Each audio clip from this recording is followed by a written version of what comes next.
Hello, Sammy Gibson, Trusted Hippie here. We're in the kitchen today because it's daylight, and usually I record at night, so I can just use the lights in my bedroom, but we're in the kitchen today. Anyways, today we are reviewing the Lego Batman movie. This is kind of a weird change of pace, because I think my last few reviews have been La La Land, Manchester by the Sea, and Moonlight, which are like, two of them are really kind of depressing, and one of them, the endings are depressing, and we're basically going from Oscar films, like films that will actually impact cinema and the history of cinema, to the Lego Batman movie. So it's basically free marketing the movie, and I mean that in the best way possible. So the Lego Batman movie, excuse me, is the spin-off of the hugely successful Lego movie. And if I have not seen the Lego movie, I probably should at this point.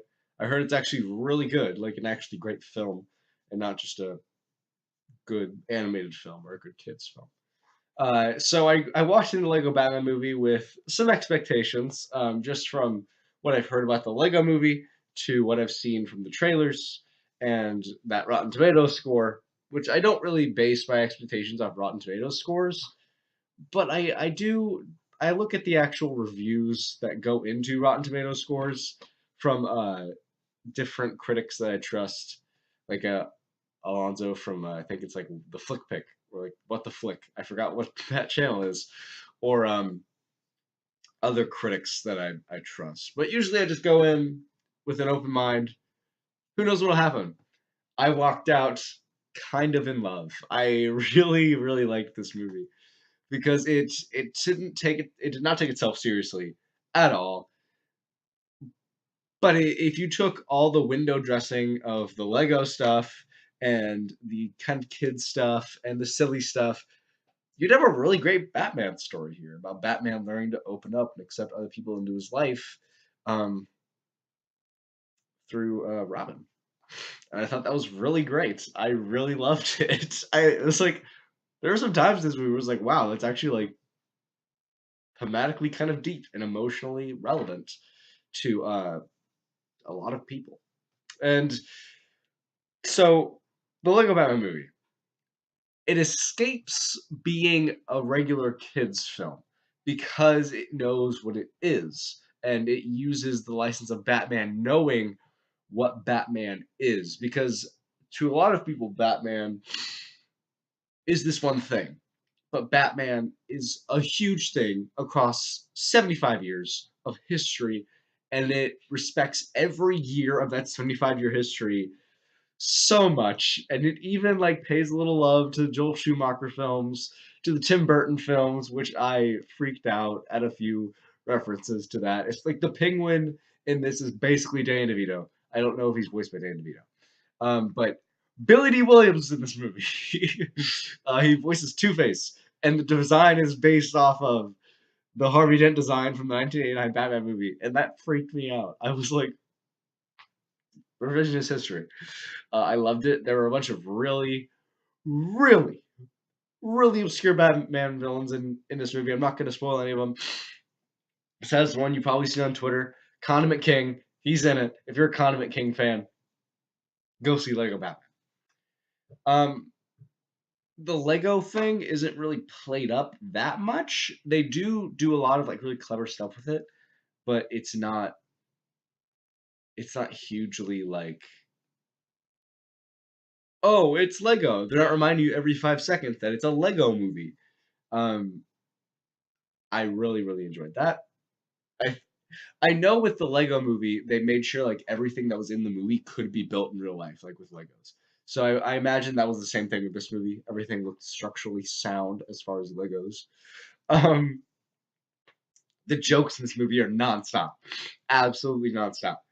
The screen is black and there's jokes, and there's nothing but jokes, and it's one of the funniest films I've seen in the past few years. Not exactly like as funny as like something like What We Do in the Shadows, but like it's just like joke after joke after joke after joke after joke, and none of the jokes are bad. It's sometimes like, well, this joke was not as good as this joke, and sometimes it's like, oh, that just didn't hit me. Like I don't think that's quite funny. But like it's gonna be like, oh, there's a joke, and if you didn't like that joke, here's more jokes, and it's insane. It's absolutely insane. Uh, it was a just throwing things at you, throwing everything at the wall and seeing what sticks. Also, there are references to not only live action Batman, but the animated Batman. There's a Batman Beyond reference in here, and I kind of freaked out. Um, so, should you go see the Lego Batman movie? If you are a Batman fan and you're not like one of those, oh, the '60s series and the Joel Schumacher films just don't exist, and you can, because there are people like that, or you think they're just stupid and should be thrown aside. If you can watch those and be like, yeah, this is really fun. Joel Schumacher films are actually like straight up bad, but like if you can watch those and have fun, you will have a ton of fun watching the Lego Batman movie. I haven't seen the Lego movie, so I can't tell you if it's good on that level. But if you're a Batman fan, go see this film. I would like to talk spoilers for a minute because there's a part of this film that just went over the edge and I loved it. Spoilers from here on out. Go see the Lego Batman movie. If you can't take anything like a joke, don't go see the movie. It's very wacky. There are some things that are just in there, like for the kids, like when Batman just starts dancing, or if he starts beatboxing or rapping. And obviously, there's that stuff just strictly for the kids. But most of it is, it can be enjoyed by someone like an adult. Spoilers. The third act of this film is a giant reference to Warner Brothers properties. And if you have seen a Warner Brothers property inside Lego Dimensions, you will see them in this movie. There's Lord Voldemort, the Wicked Witch of the West. There is the Gremlins, which I did not know they were in Lego Dimensions. Apparently they are.